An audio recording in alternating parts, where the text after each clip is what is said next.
California, is he's losing among young voters. He's struggling to get the young vote. And this speech felt different.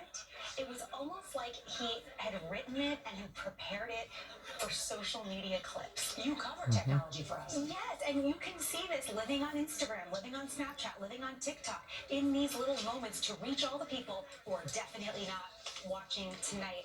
And what's really interesting too on the economy, he's playing to people who really feel the pain of the current economic situation.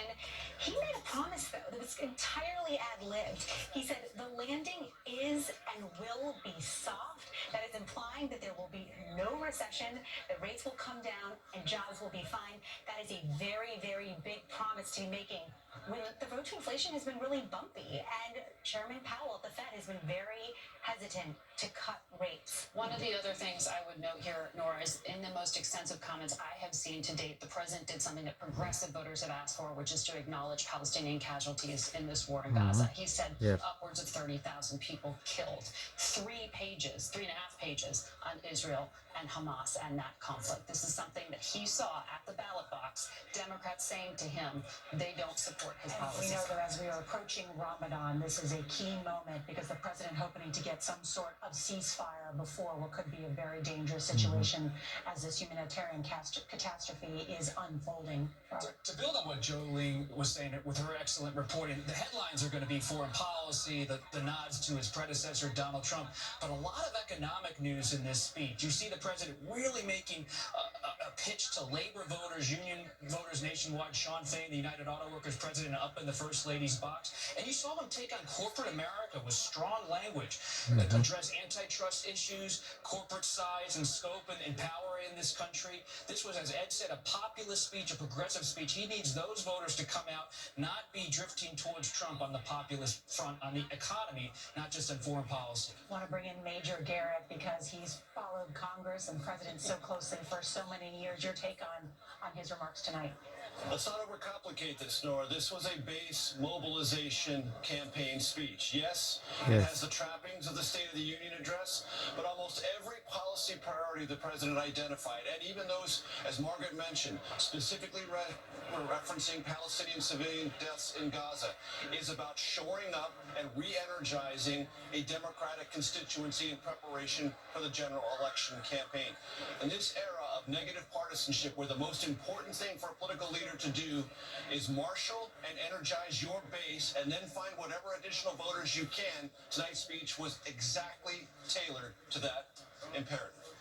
And isn't that so critically important? Because we've seen the reason that Donald Trump is leading Joe Biden in 7 of these battleground states and in most national polls is because he is underwater with his own base. It continues to show there's a lack of enthusiasm among Democrats versus Republicans, less eagerness and excitedness to go out and vote. And let me ask, because people have talked about President Biden's age. What did he show tonight? Was he trying to put to rest doubts about his vigor? Absolutely. And they won't be put to rest by one speech, but he did prove he can go an hour or more. There were no, And I thought he was asleep. major mistakes. Nope. And, you know, one of the biggest moments from his speech last year, Nora, was unscripted. It was on Social Security, where Republicans were booing, pushing back on a point he made, and he said, oh, well, you don't want to cut Social Security? Okay, great. I'll take note of that. And it's almost like he said, okay, this year I'm going to do a lot more of that. And so he kept calling out Republicans, saying, oh, you don't like my conservative bill? I want to get the take of some of our contributors, Democrats, Republicans, who've been inside on many of these campaigns and know the ins and outs of that. Ashley Etienne, Democrat who recently worked for Vice President Kamala Harris. Ashley, so good to have you.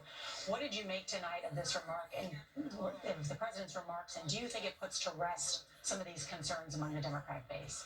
Oh, absolutely. The president silenced all the haters tonight. Yep. It felt like he was Mayweather and he was just punch after punch after punch. I think the Democrats barely sat down. It was so high energy. And I agree with what everyone else has said. This speech was made for ads. I mean, if you look at the speech, it's short, pithy, points. But the one part that I really, really appreciated about it is he addressed all of his vulnerabilities, from the border to the economy, to abortion, and put the responsibility for inaction squarely at the doorstep of the Republican Party, and Good. said on many occasions, bring me the bill, including on the border, bring me the bill, I'll sign it.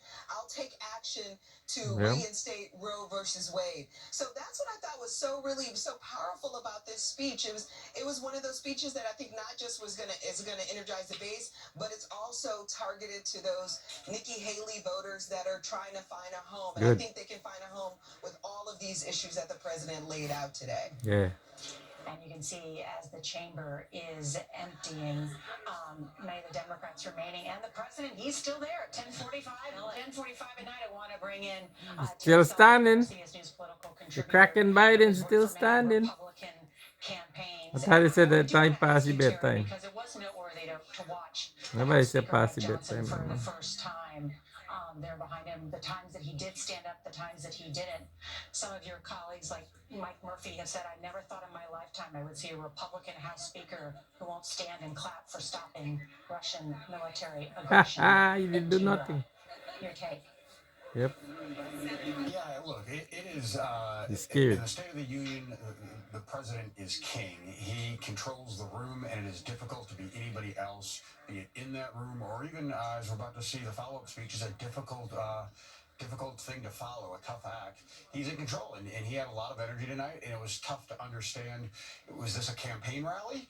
Or was this a State of the Union speech? So I think Both. he took a lot of Republicans flat-footed. He certainly had the energy, but I'm not sure that it was traditional, as you said, Nora, at the beginning. This was a much more political speech than a normal State of the Union. He Good. seemed to be even trolling a lot of the Republicans, looking to engage them in a dialogue in this, Good. more so than give a typical State of the Union speech. Hamati the green Tim good. Sullivan, right, bringing up that word trolling, that was sort of a remark we made as well. He was engaging with them on many different occasions. I want to go to Scott McFarlane because he was actually in the room. He covers Congress for us. Scott, what did you see? Two different people were moved during the course of this address, Nora. Both in the upper levels, they were spectators. One screaming about the death of a U.S. service member. Another person just behind me yelled, "You lie," when the president was addressing issues involving the Middle Oh, East. is that what they were doing? What strikes me most, if the president is back here next year, wins re-election, gives another State of the Union address, dozens of the people he was looking at on the floor will not. There's a retirement wave underway in Congress right now. By the dozens, people are calling it quits, leaving at the end of this year, frustrated by the gridlock and the toxicity of the politics in Washington. And I'll note something else, Nora. This is always an extraordinary day, the State of the Union Day in Congress. It kind of already was an extraordinary day in Congress. The phone lines were jammed by angry TikTok users. Congress today moved swiftly towards a bill that could lead to TikTok either divesting from its Chinese-based company or getting banned in America. That consumed this day before this historic address.